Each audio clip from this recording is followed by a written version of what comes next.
Meus amados, bom dia. Como é bom estar ministrando sobre o profeta Samuel. O Senhor ele tem me levado em espírito para aprofundar no discernimento profético deste homem de Deus. Como é tremendo o que Deus está fazendo pelas madrugadas. Ou aleluias. Ou glória a Deus, aleluias. Meus amados, nós vemos que no dia de hoje há um discernimento neopentecostal sobre a terra. Usam muito o termo a palavra, ou a palavra de Deus, ou Deus diz, Deus me falou, ou eu vi. E pessoas atiram palavras de qualquer jeito, pensando que é o próprio Deus falando em suas bocas. Deus fala através da boca de um homem. Mas nós temos que ter cuidado ao falar que Deus está falando. Deus revela as coisas, mas nós temos que ter cuidado ao falar que Deus nos revelou. Satanás tem enganado a muitos. A Bíblia fala que ele cega até o entendimento dos incrédulos. A Bíblia fala que ele até mesmo conhece a palavra de Deus, segundo Mateus capítulo 4. Se vocês prestarem atenção, não se referem à Bíblia como é, na verdade, a essência ou o conjunto de palavra que está descrito na própria palavra de Deus. Palavra alguma, de pessoa alguma, pode sobressair a própria palavra de Deus. Nenhuma revelação, seja para os dias de hoje, ou para os vindouros, ou para os dias passados, pode estar fora do contexto bíblico. Nada pode, porque Deus ele fala assim, olha, eu sou o princípio, o meio e o fim. Tudo já foi escrito. No último capítulo do livro de Apocalipse fala que qualquer um que tirar um tio desta palavra sofrerá as maldições descritas no livro da lei. Então, se não tiver base na palavra, aquilo que é revelação profética ou aquilo que é recado profético, isso não partiu de Deus, porque Deus, ele fala, eu velo para cumprir a minha palavra, eu honro a minha palavra, nenhuma palavra minha volta para mim vazia. E se alguém almeja ser profeta, se alguém almeja andar diante de Deus em espírito e verdade, e ser até mesmo um oficial da casa do Senhor,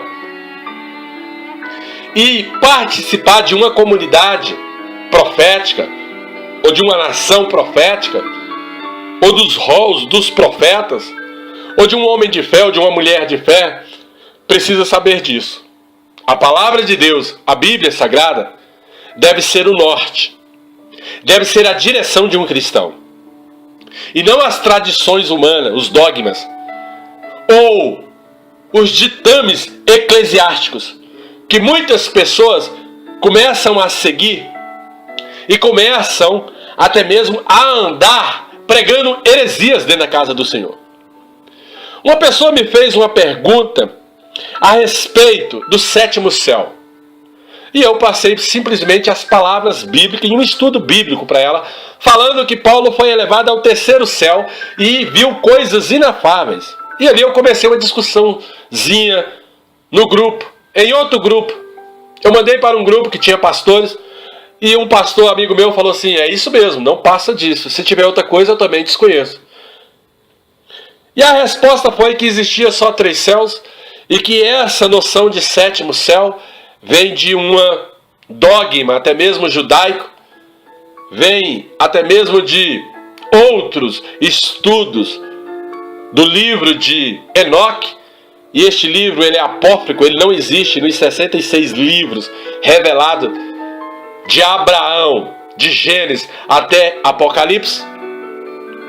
E nós temos que entender essas coisas. A palavra de Deus não passa, então temos que ter cuidado com estudos fora da Bíblia Sagrada, palavras reveladas fora do contexto bíblico, porque o que Deus honra é a sua palavra e Deus não honra homens, Deus honra quem honra a Ele. Ou seja, homem nenhum é honrado por Deus. O que Deus honra é a sua palavra. Então todo homem que honra a palavra de Deus, ou toda mulher que honra a palavra de Deus, esse será honrado pelo próprio Deus. Mas ainda falando dos dias do profeta Samuel, o profeta Eli disse: a palavra do Senhor era preciosa e não havia uma visão aberta, porque ele chegou a Samuel e falou assim: Samuel, se ele falar mais uma vez, você fala que o teu servo ouve. E ele disse para Samuel estas palavras. Então era sinal que ele não estava mais ouvindo a palavra de Deus, e ele não estava mais ouvindo as revelações que vinham da parte do próprio Deus. Acontece muito com os sacerdotes no dia de hoje, quando pessoas não ouvem mais a palavra de Deus e começam a andar segundo a sua própria visão ou o seu próprio discernimento, e não tem mais a intimidade com Deus para dobrar o seu joelho. E nós temos que entender essas coisas. Então foi ótimo quando a palavra de Deus veio ao indivíduo escolhido, ao que tinha ouvido e que tinha audição e preparação para receber essa palavra, e um coração obediente para executá-la. Ele não educou seus filhos para serem servos, dispostos e ouvintes, e ter ouvidos atentos à palavra do próprio Deus. E nisso lhe faltava a desculpa de ser incapaz, porque ele não poderia nem dar essa desculpa, porque ele era juiz da época, e ele vivia dentro da casa de Deus e morava nos tabernáculos da casa do Senhor. Mas ele treinou a criança Samuel e teve êxito. Muitas das vezes nós tentamos treinar, porque profeta também é andar junto, como andou Eliseu com Elias. Nós tentamos treinar um da casa do Senhor, e esse não quer saber das coisas de Deus. Aí chega o ímpio, se converte ao Evangelho e se derrama em espírito e verdade diante do Todo-Poderoso, e Deus escolhe por seu, assim como escolheu o rei Ciro, assim como escolheu Dário, até mesmo para chorar por Daniel, quando Daniel estava naquela cova. E Samuel, ele teve êxito, e ele foi reverentemente atento à vontade divina. Mas há aqueles que são diligentes com as almas dos outros e não olham bem para a sua própria casa, para a sua própria família. Entenda, o Evangelho, ele provoca a separação entre o que serve a Deus em espírito e verdade e entre o que não serve a Deus. Muitas das vezes você briga pela sua família, mas a sua própria família não anda segundo o discernimento da própria Bíblia. E isso gera separação. Mas isso não significa que você não está com a sua família, porque o que Deus julga é coração. Muitas das vezes tomamos atitudes de andar separadamente, porque nós sabemos que Deus é sobre as nossas vidas. Mas nós temos que descer dentro da nossa própria casa, principalmente entre marido e mulher e filhos, homens sinceros, corretos, segundo a palavra de Deus, e mulheres segundo os princípios cristãos. Mas aí o poder sobe a cabeça de alguns, porque o dinheiro é fonte de males. E às vezes a pessoa prega mais a respeito de dinheiro do que a respeito do conserto, do que a respeito das normas, do que a respeito de salvação, ou chamar a atenção do próprio Deus.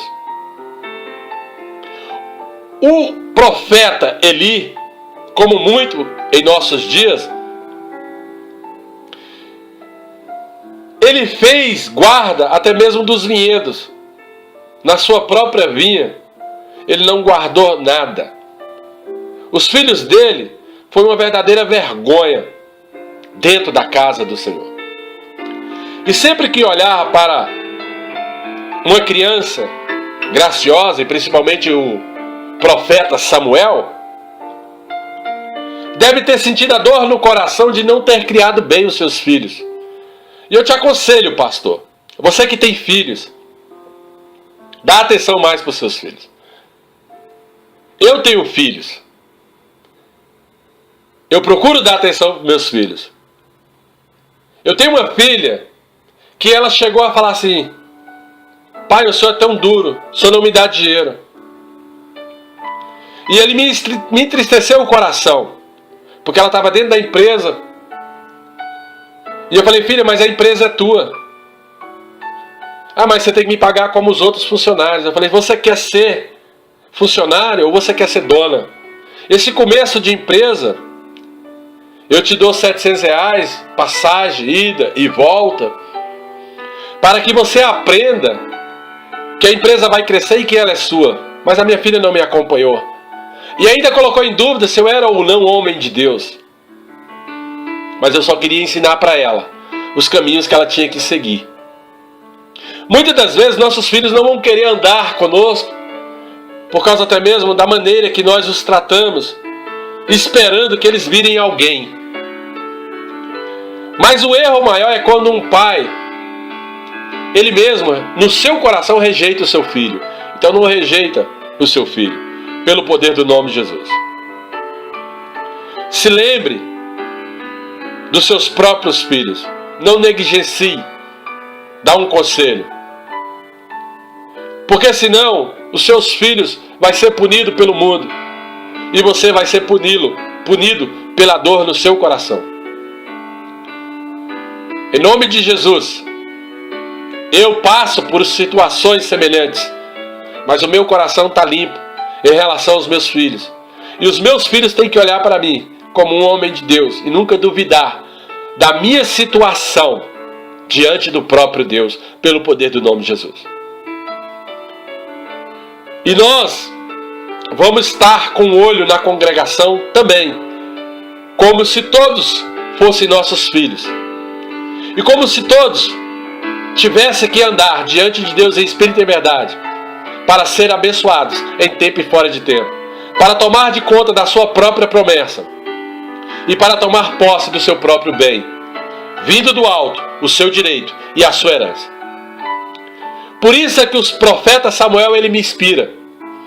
E ele me dá um testemunho vivo, através da Bíblia Sagrada, de que a graça pode operar também nas crianças. Então vamos cuidar dos nossos departamentos de criança. Vamos educá-las pelos caminhos que elas devem andar, com o temor do Senhor. E não andar como Ofira e Finéias, que eram tristes exemplos dentro da casa de Deus. Um exemplo de intolerância às coisas de Deus. Então, nós, os pais, vamos olhar para esses filhos que estão entrando dentro da casa do Senhor e vamos tratá-los como os melhores homens e as melhores mulheres da futura geração cristã, pelo poder do nome de Jesus. Essa é a nossa visão. Essa é a visão que virá pelos séculos dos séculos, até a vinda do nosso Senhor Jesus Cristo, ou até mesmo antes, porque se Deus quiser, será ou na nossa geração ou na geração dos nossos filhos. Então, filhos não é só aquele que anda ou que foi gerado dentro da nossa casa, mas sim aquele que também é gerado na igreja. Filho é aquele que dá atenção para o que você fala, porque todo aquele que é rebelde à palavra de um pai, esse também é rebelde diante de Deus, e Deus também não tem por seu. É por isso que o Evangelho faz separação entre o que serve e o que não serve, até mesmo entre filhos e pais, porque uns vivem em espírito e outros querem viver na carne. Então, se Eli tivesse sido cuidadoso com seus próprios filhos,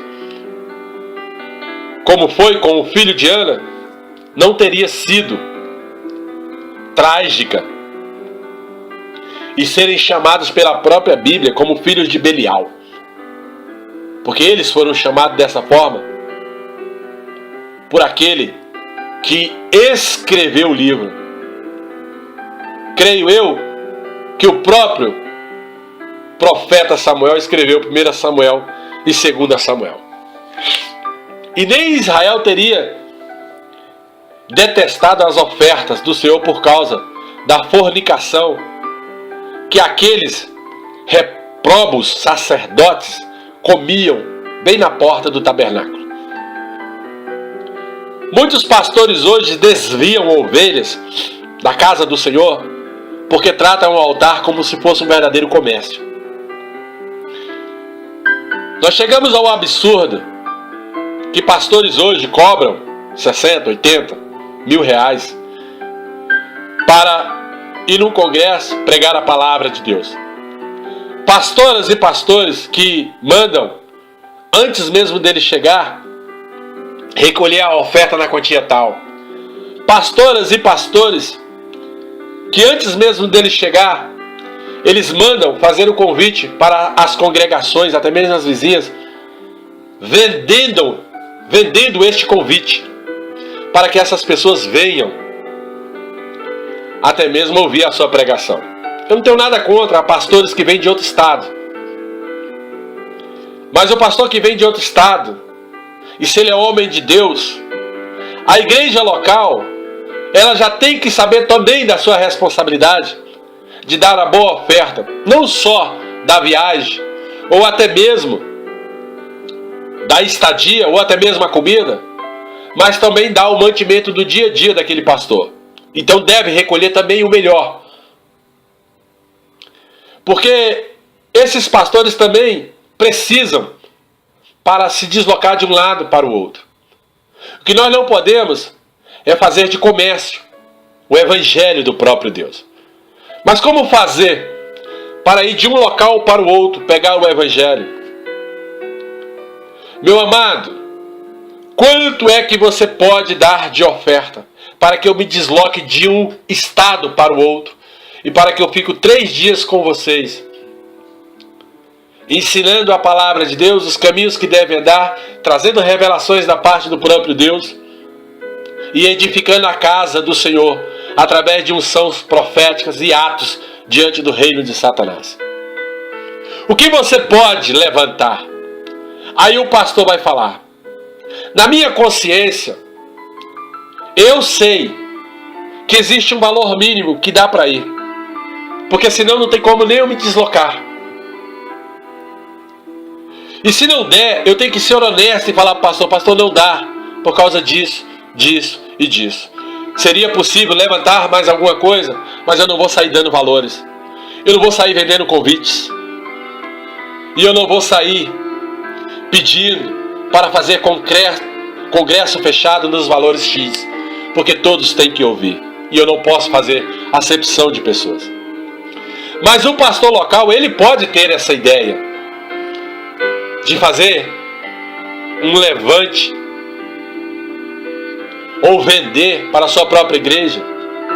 Mas eu só quero X, eu não quero tudo, porque também é direito da igreja colher parte para que a obra de Deus se mantenha. Mas Ofni e Finéias eram um exemplo de más sacerdotes. Queriam comer só o melhor, queriam estar na casa do Senhor. Quando o povo levava a oferta, eles separavam o melhor para eles e queimavam a Deus aquilo que era reprovado pelo próprio Deus. E por isso foram tidos como filho de Belial.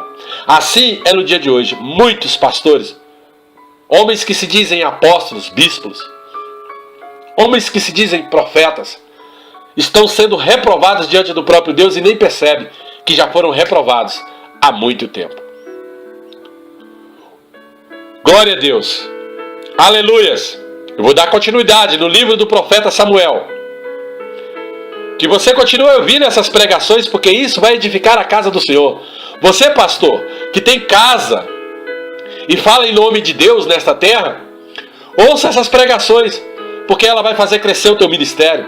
E você não vai andar pelos caminhos errados, mas vai ser um crente lavado e remido pelo sangue do Cordeiro. Um crente que vai se levantar em tempo e fora de tempo diante do Senhor, sem ter do que se culpar. Pelo poder do nome de Jesus. Que Deus te abençoe e te guarde. Que Deus te dê a paz e faça resplandecer os seus caminhos.